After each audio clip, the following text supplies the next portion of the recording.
Top Trump administration officials mistakenly disclosed war plans in a messaging group that included a journalist shortly before the U.S. attacked Yemen's Iran-aligned Houthis, the White House said following a first-hand account by The Atlantic's Jeffrey Goldberg. Top Trump administration officials mistakenly texted war plans to a group that included a journalist, the White House said on Monday, in a misstep that has drawn swift condemnation from Democratic lawmakers. The editor-in-chief of The Atlantic, Jeffrey Goldberg, said in a report on Monday that on March 13th he was unexpectedly invited onto an encrypted group chat on Signal Messenger called the Houthi PC Small Group. Messages in the group made Goldberg aware that large-scale U.S. strikes on Yemen's Houthi rebels were coming hours before they started. The strikes over Houthi attacks against Red Sea shipping came on March 15th.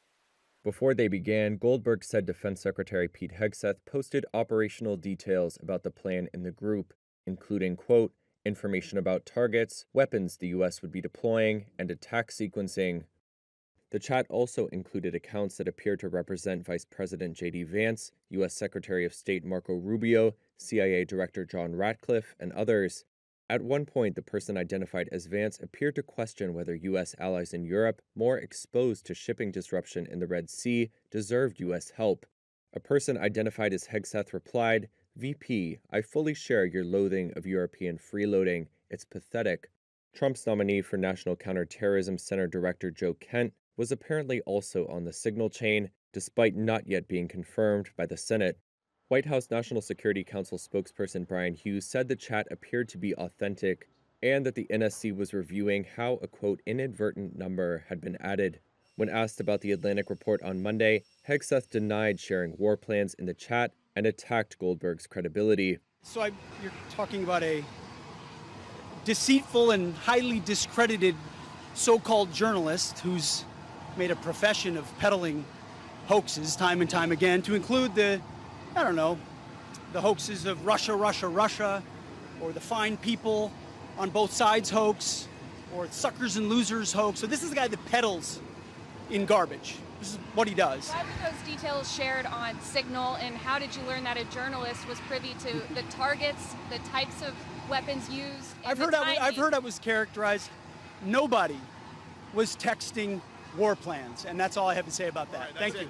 In an interview on CNN late on Monday, Goldberg responded to Hegseth's denial, saying, quote, no, that's a lie. He was texting war plans.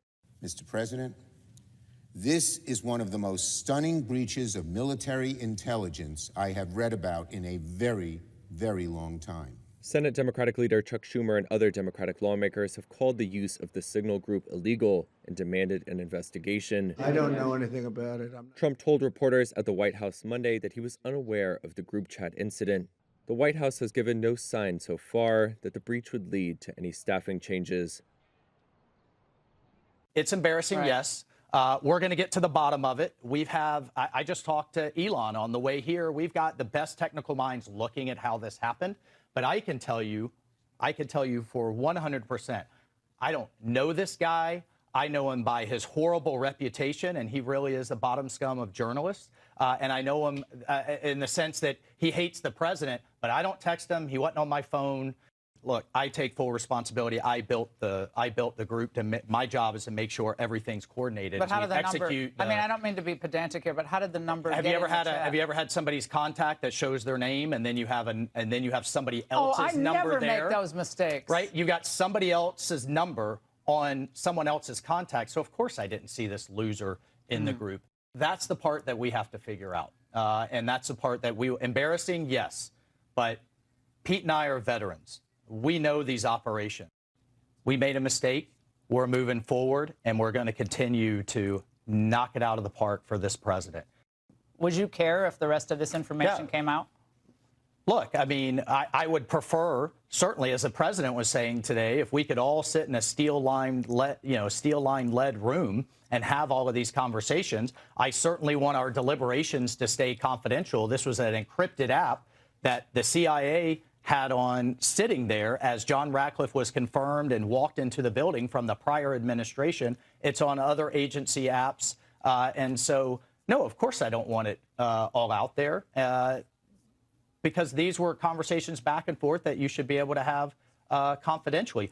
This is a great group. The president has a great team. This is not first term. No, your team. I'm not talking about the other principals. No. These were principals and a couple of staff that were coordinating, as you saw, having a policy discussion as we went forward.